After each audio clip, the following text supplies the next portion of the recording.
Hello and good evening and welcome to this webinar on time management.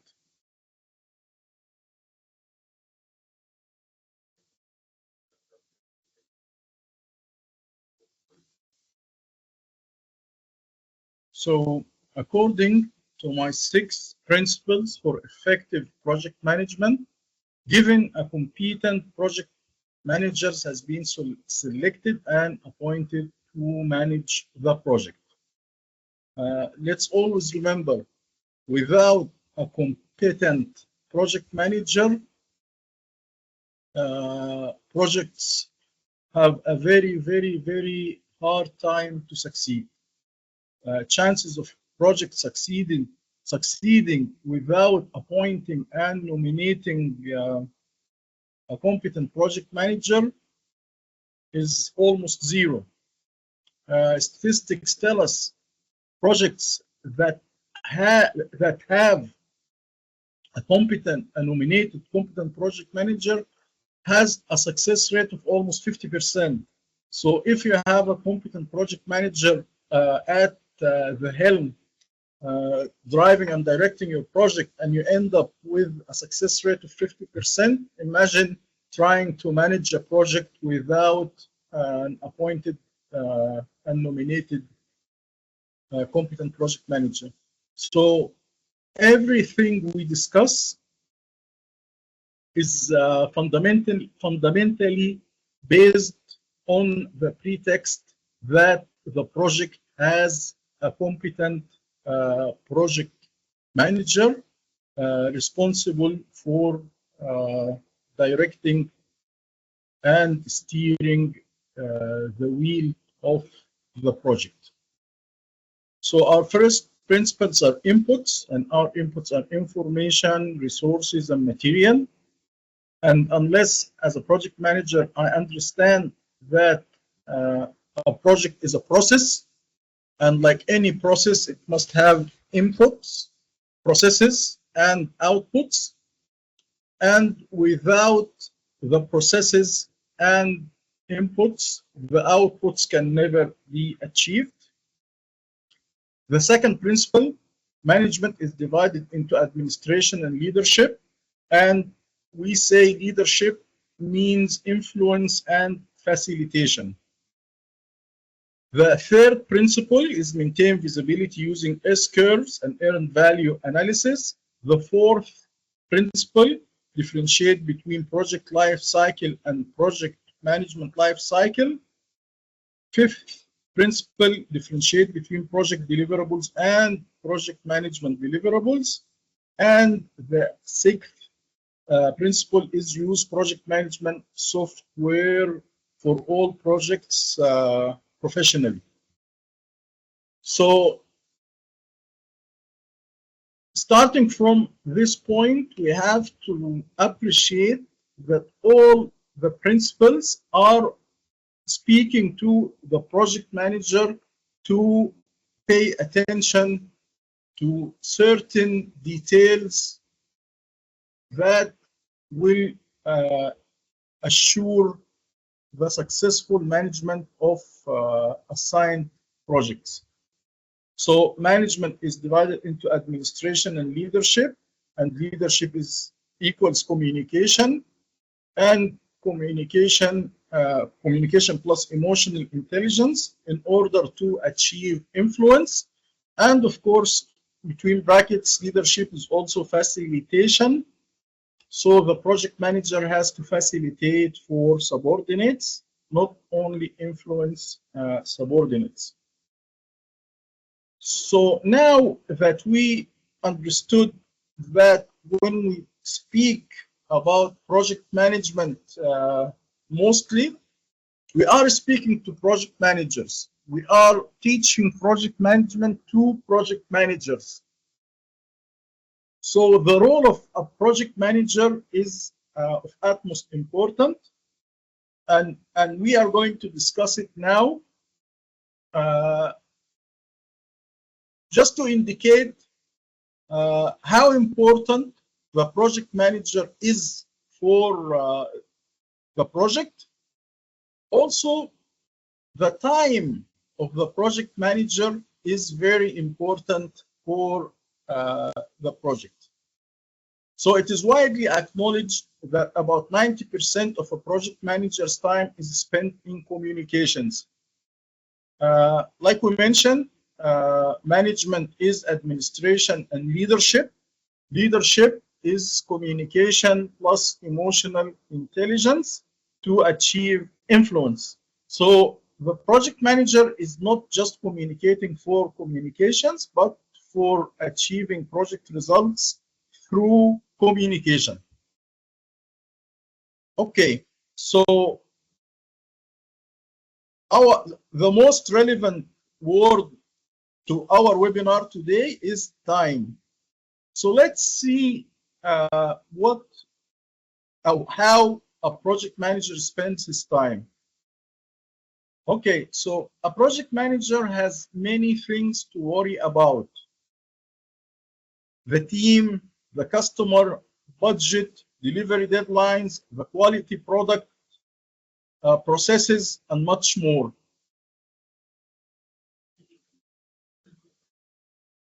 First of all, the project manager must understand the project and must get the big picture. So in order to understand the project manager has to communicate with the stakeholders who define the project.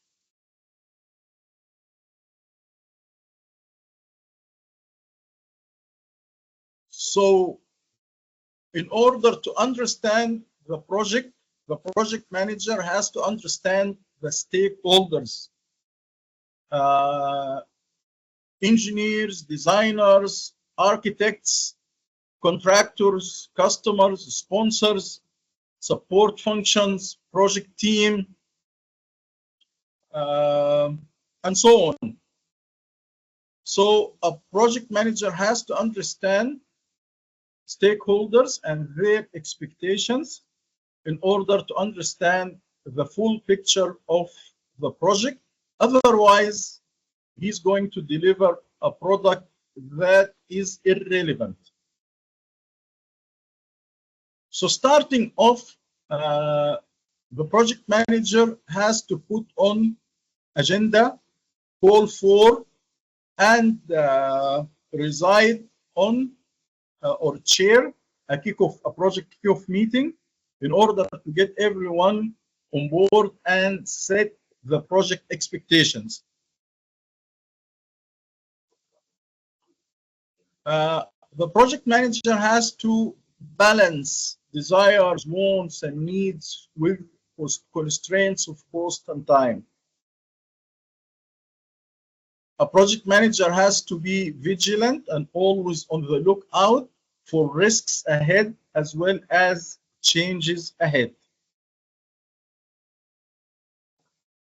While execution, the project manager is in continuous state of monitoring and control, not only monitoring and controlling the triple constraints of time and cost and scope, but also the very fundamental and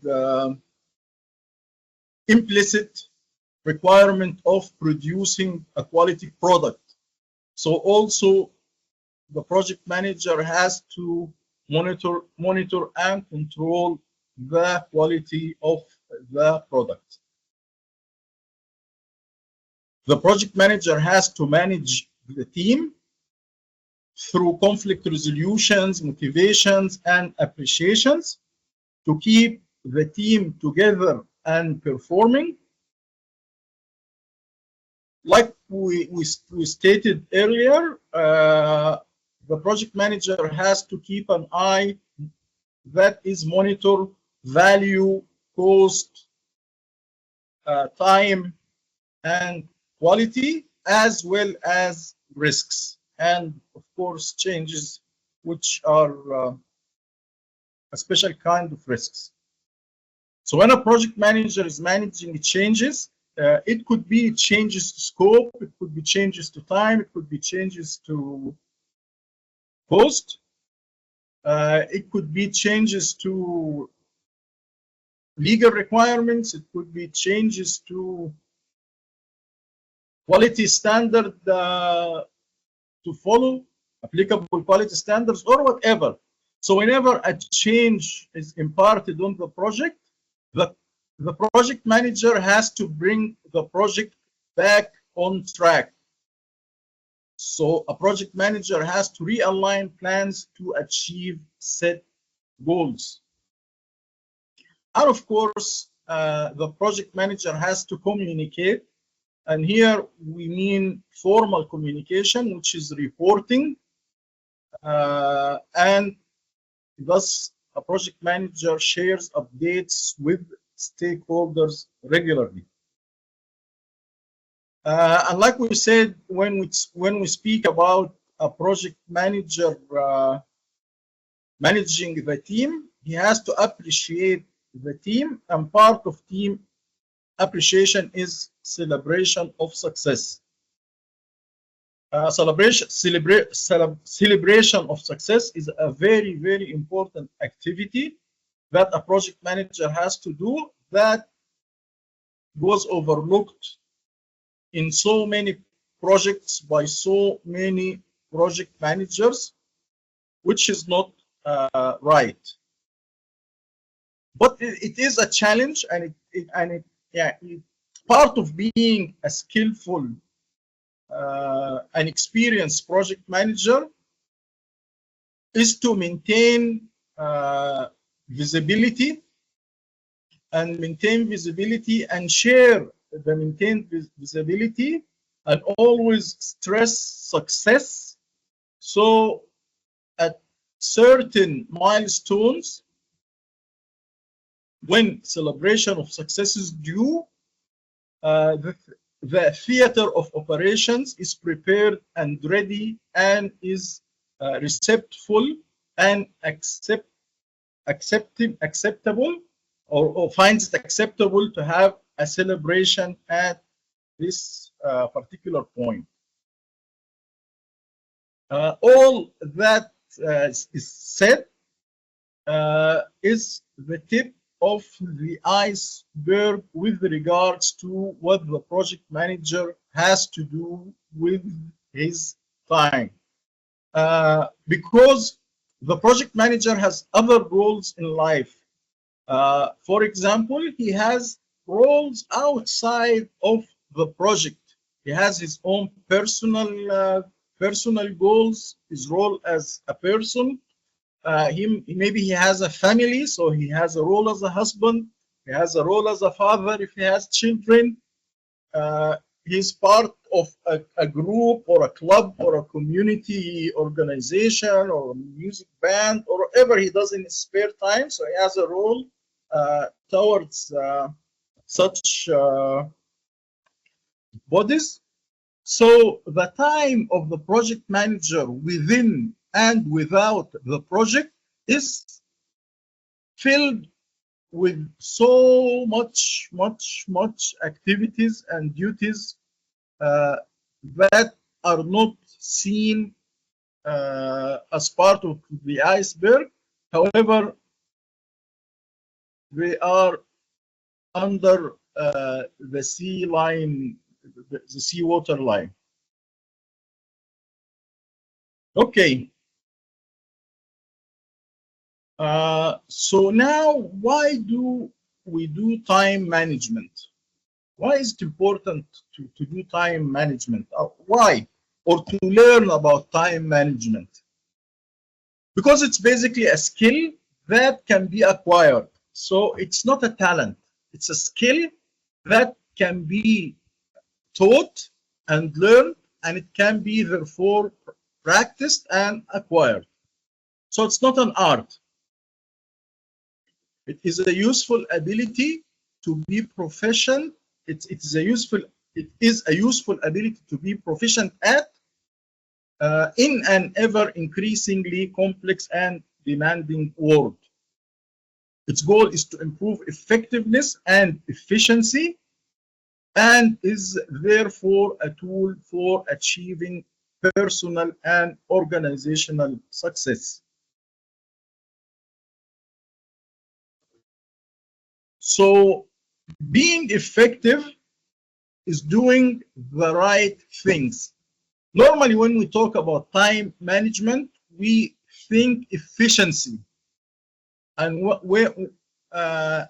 we mean by efficiency, we mean doing the right things right.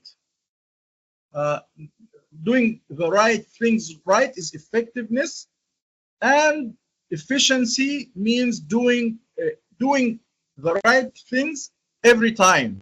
So how many times out of how many times we do the right things, this is normally referred to as efficiency. So whenever we think of time management, we think of efficiency. It's already established that being effective is, as a manager, as a leader, as a problem solver, is more important than being efficient. So effectiveness is paramount. It's already established.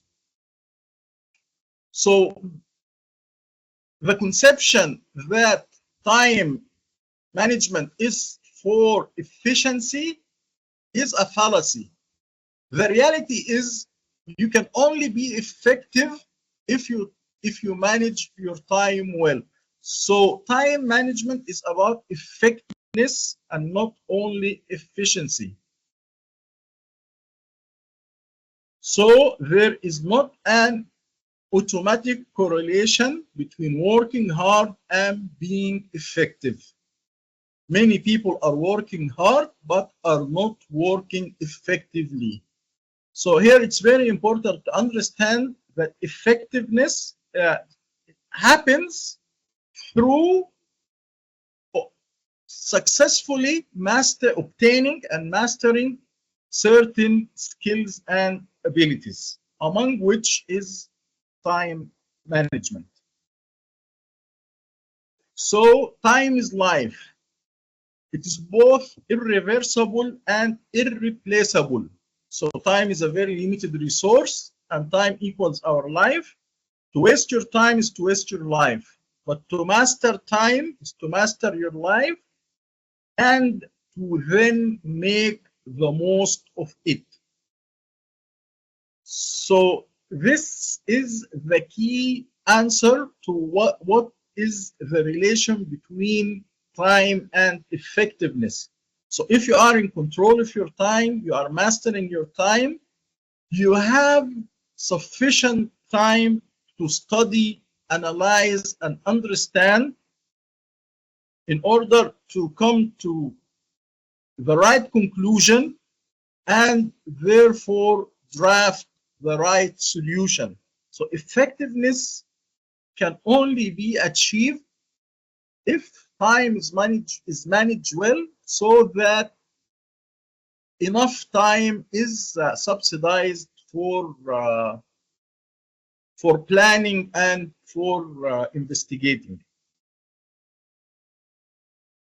So what's a definition? What is a definition for time management? It is maximizing the use of the time that is available to allow each individual to best achieve their life's goals and objectives. So here we are not talking about project objectives, but we are talking about a broader sense of time management, which is an individual's life goals and objectives. And the logic here is that we consider the project objectives are essentially part of the project manager's life objectives. Again, a trap that many project managers fall into is the premise that a project is a finite endeavor that has a certain duration with a fixed start time and a fixed ending. So it gives a sense that the project is a temporary is a temporary endeavor. Maybe that is true, but for a project manager who spends his working life managing projects, project management is no longer a temporary endeavor for him or her, because it's his life. He's always managing projects. So if he puts a hold on his life and says, okay, when the project finishes, I'm going to take care of my life goals. But for now, I will put my life on hold because this project is very important and I have to manage it. And when I successfully finish it, I will start taking care of my life objectives. But in the reality, once you achieve a successful project, the next project you are assigned to is 10 times bigger and 10 times more challenging. So if you are going to put a hold on your life, one project after the other, eventually you will have what we call burnout, and you can no longer sustain the pace and the success you expect from yourself and the stakeholders are expecting from you. So the new concept of time management, and especially for project managers, considers it's not about managing time, it is about managing life goals and objectives. So it's very important to understand that we cannot manage time, because time is just running like a river. It's just running, nothing can stop it. You cannot stop time 1 second. So you can never manage time. Manage time is just flowing. But what you can do is you can map your goals and consider time as a very, very hard to capture resource. And as you map your goals to be like an imprint on top of the map of the time, the flow of time, you start to realize your goals as time passes by. So we cannot manage time, but we can manage our lives, because we said time is life. But actually, when we say manage my life, is what to do with time. That is management of my life. But managing time itself is impossible, because like I said, you cannot even stop the time for a fraction of a second. Time is just continuing forever. Nothing can stop it or delay it for a fraction of a second. So time is not manageable, but my life is. Why are people not managing time as well as they could? They don't know how. They are lazy because it takes time and effort.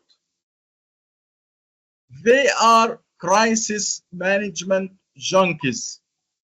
Okay, if you are a project manager and you are always putting one fire after the other, and you always go home thinking of yourself that you saved the day today and that you are a hero, you are not a manager.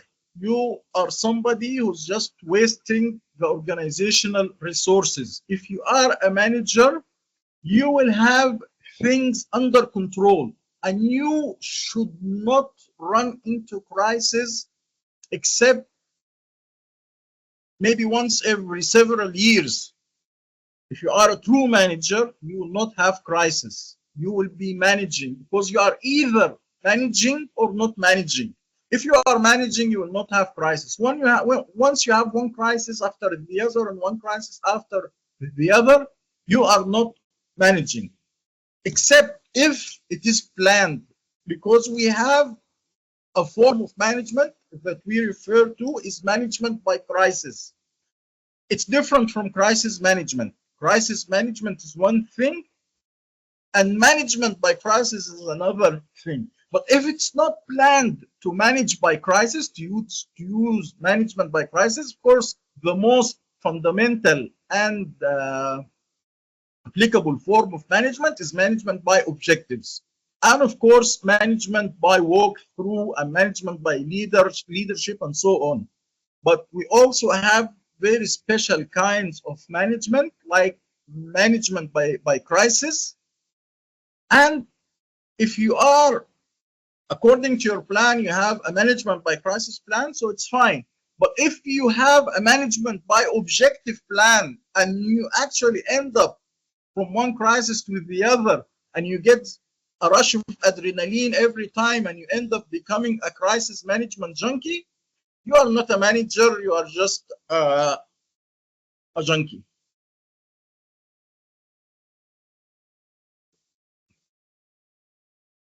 So we need to consider our attitude to time and to understand that it is changing because of technology like email, faster travel, which has given us new options, but also put us under greater pressure.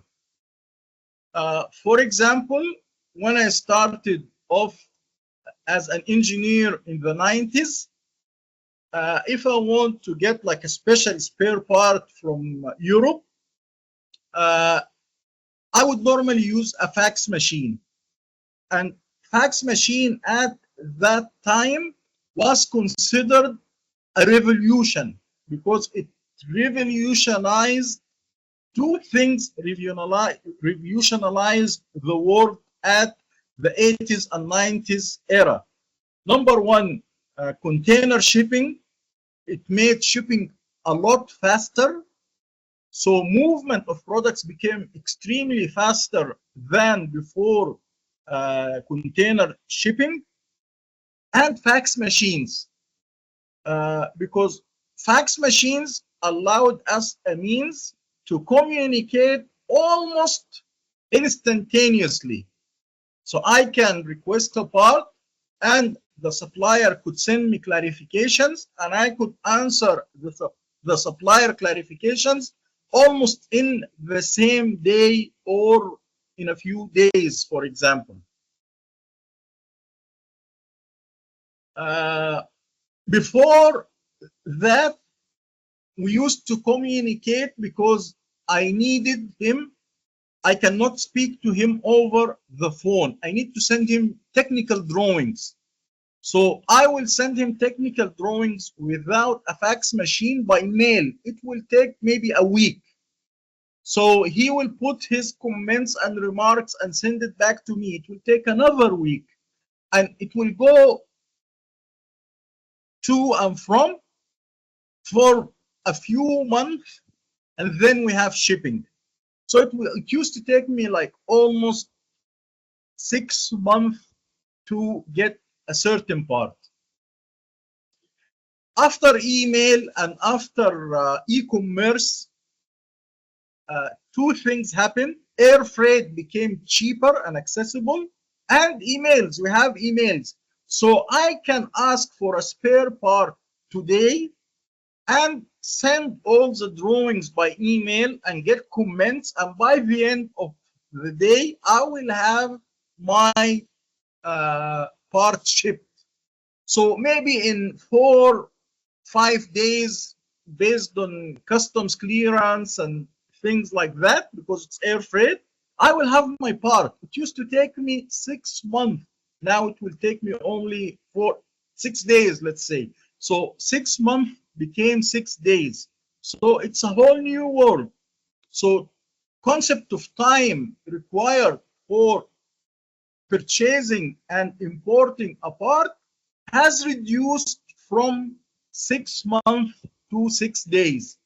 So our attitude to time has changed, and it's ever changing, of course, because now we also have things like 3D printing, for example. I can have a 3D printer and a CNC machine in my workshop, and I can purchase the part from Japan, for example, or China, and he will only send me a code that will go into my machine, and my machine will produce the spare part. So it will become a process of 6 hours. So 6 months became 6 days, and now it could be reduced to 6 hours. So again, it's ever evolving. So time is becoming more progressive and aggressive with regards to international commerce. and its effect, of course, in our entire lives, except for things like natural things like agriculture and cattle and such things. So new technology like email, faster travel has given us new options, but put us under greater pressure. Time is money. Goals, deadlines, etc. are part of working life. Cultural differences. Not everyone sees time the same way. So we have two areas to look at when we think of time management. We have concepts of time management and techniques of time management. So concepts of time management is like our attitude, time is money, cultural differences. Why are people not managing time? Why we say we manage our life goals and we are not managing time? All these are examples of concepts. And we also have techniques for time management. So as a project manager or as a person,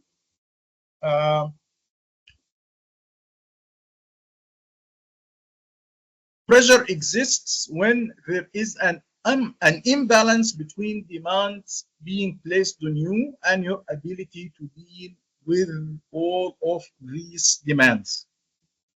So when you don't have time, you have a to-do list and everybody is requesting you for a task to perform, and you just add it to your to-do list, and your to-do list is getting longer instead of getting shorter, you start to become frustrated and feel overwhelmed and feel incapable and unable to satisfy everybody or to perform or to feel good about yourself.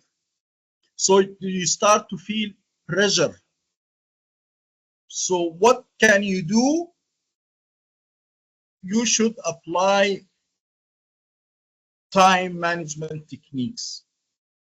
Because when you apply time management techniques and you regain control over your time, you will start to feel good about time because you are in control.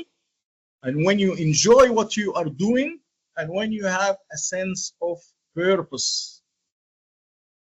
So now we are starting to align our concepts, time management concepts, with time management techniques. So we have evolution of time management.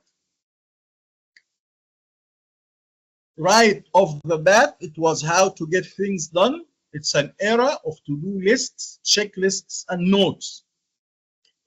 Then we have how to organize my workload around priorities, objectives, and follow-up, which is the era of work goals, management by objectives, for example. And we have what are the things I want out of life? How can I better organize my life to achieve what I want? And I can't stress this enough when you are working in general, but particularly when you are working as a project manager, you cannot put your life on hold and put your life goals and your achievement plans just to see one project after the other through, thinking that you will end up meeting your end goals towards the end of your career. It will not happen. You will get burnt out and life will overwhelm you. So you have to have what we call work-life balance.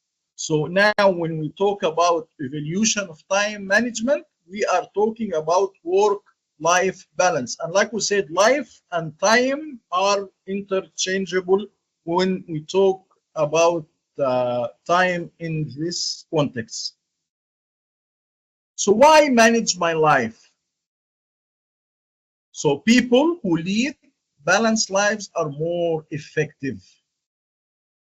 So you have to really believe that unless you have a balanced life, you will have stress, and stress will blind you from being effective and will blind you from taking the right decisions at the right moments.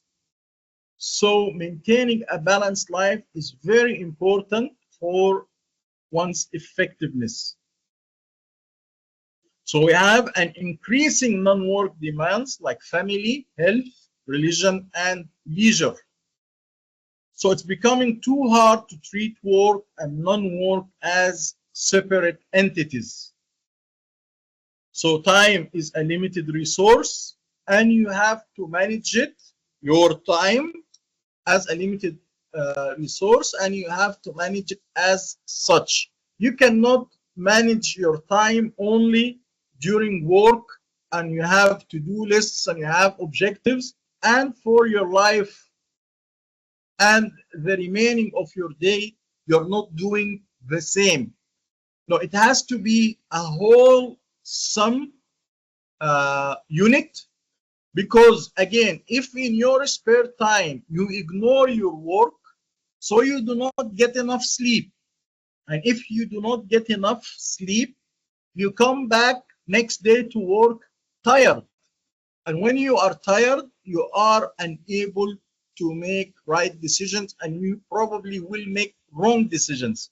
So again, managing your life and managing your time as a whole sum unit is key to leading a balanced life, and maintaining a balanced life is key for sustaining your effectiveness.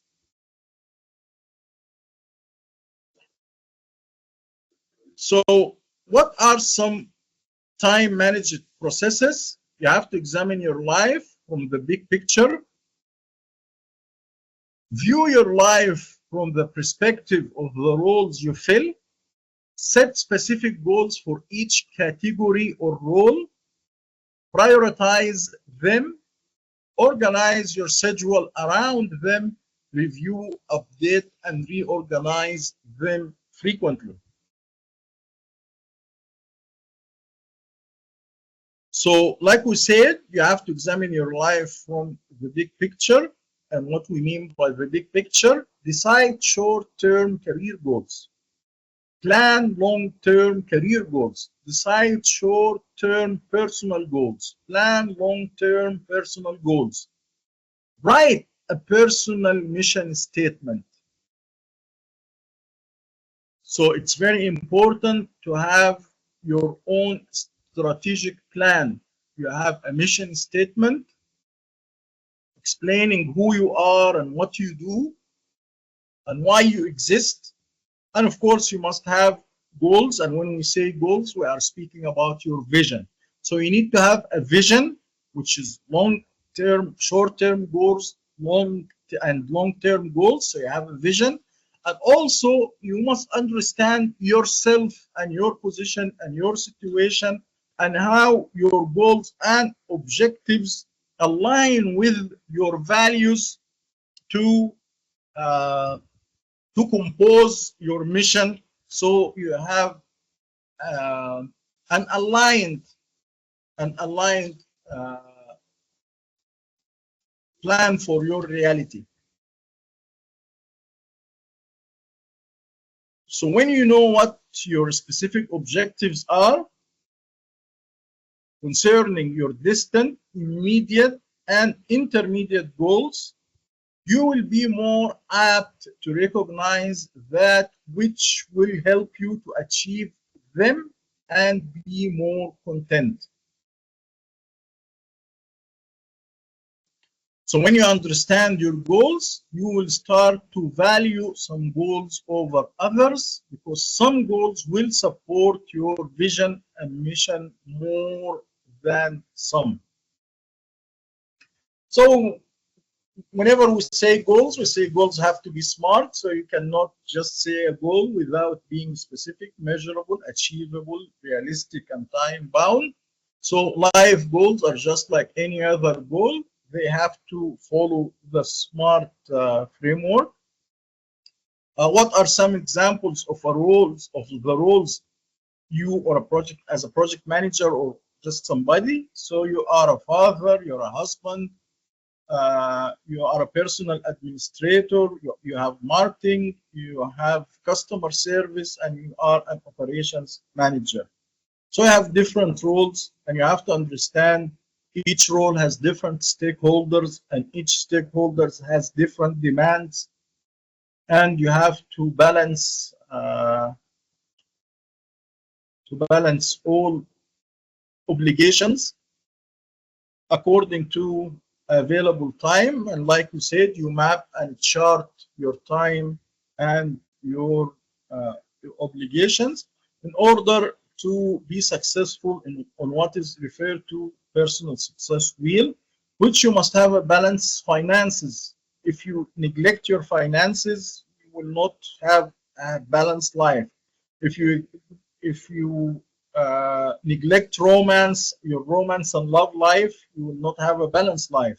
You neglect your work, you don't have achievements, you are not up to date and learning, you are not having fun enough, you are not doing things that keeps you healthy.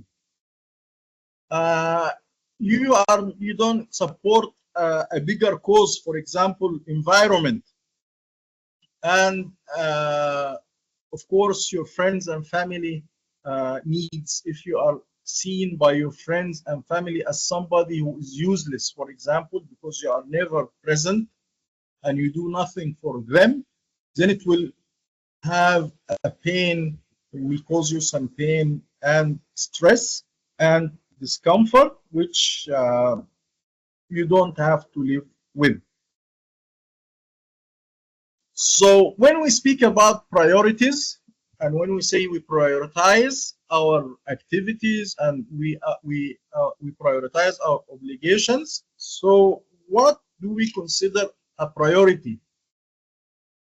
So a priority is something that will make a difference or add value to the people that matter: the customer, the employees, the owner, your colleagues, your children, your partner, yourself, or whatever stakeholders analysis, the stakeholder analysis, the list that stakeholder analysis might generate for you. So you have to have a list of important people who matter, and to be vigilant of their needs and wants. For example, you need to make money, you need to save money, you need to improve your efficiency, you need to improve your image, you need to improve your morale or your team's morale, you need to increase customer satisfaction, you need to help your children, you need to improve your quality time, you want to get better at a hobby, and so forth. So these are examples of big picture life goals, which should be considered within the context of time management. So how do you set such and prioritize such goals and objectives? So you have to put at the top your goals and objectives, next your family's goals and objectives, those of your colleagues, those of the team, your bosses, your customers, your companies, and your business partners. How many priorities should you have? That's a very important question, because given the number of stakeholders, how many priorities should you have? So Peter Drucker is the person who came up with the concept of management by objectives. So Peter Drucker is a very respectable management guru, could easily be the most respectable management guru. So Peter Drucker says 2, a maximum of 2. Other commentators have said between 3 and 5. So maybe during the days of Peter Drucker, the world was a lot simpler. So 2 might be realistic, but newer scholars suggest between 3 and 5. So a priority is not a task. Each priority will involve many activities. So schedule one 90-minute session per week to focus on your priorities. So let's get back and check examples of priorities. Make money. So you must for if this is an exhaustive list of priorities, I need to select 2 and maybe 3, 4, or 5 maximum. But let's say 2 to make it more challenging for us to determine what we really need in life. So make money or save money, which one is my priority? If I choose make money and save money, then I will neglect everything else in life. So I'll only concentrate in making money and saving money. But maybe I'll say maybe make money and get better at a hobby. So if these are my primary life goals, so making money will get a certain chunk and priority of my time, and getting better at a hobby will get another certain chunk of my time. So we have here examples of priorities I need to select from, and I need to keep them to a manageable number of priorities. So time management is not actually about managing time. It is about managing priorities. Surprisingly, we do not automatically focus on the things that are most important. So time cannot be managed, activities can be managed. So time management is about getting results and not about being busy. And time management is about managing yourself. So by this conclusion, by this we come to the conclusion of our webinar today. We are going to allow for 15 or 30 seconds to capture any questions, if any. Otherwise, I thank you very much, and we will conclude our webinar.